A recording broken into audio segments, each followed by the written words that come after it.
Time లేదు, దేవుడేమో పిలువమంటున్నాడు. హే బాబు, check shirt, నేను నిన్ను ఎప్పుడైనా చూసానా? చూడలేదు. ఎక్కడి నుంచి వచ్చావు?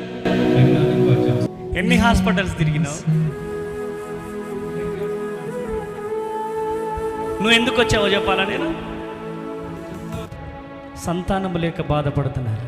అవును సార్. నీ పేరు నవీన్ సార్. చెల్లెమా, నీ పేరు చెప్పాలి. చెప్పాలి. పాపి హనుప. నుప్పా. ట్విన్స్ ని మీకు దేవుడి చెప్పు, ఏమనిపిస్తుంది నీ హృదయంలో? నాకు ఖుషిగా అయిపోయింది సార్. పాస్టర్ ಅಮ್ಮತೇಜ గారి ಮೀಟಿಂಗ್ కి హైదరాబాద్ పోతే ఏమైంది ఒకసారి చెప్పు. ಹೈದರಾಬಾದ್ಗೆ ಬಂದು ನನಗೆಲ್ಲ ಫುಲ್ ಖುಷಿ ಆಗಿಬಿಟ್ಟಿದೆ.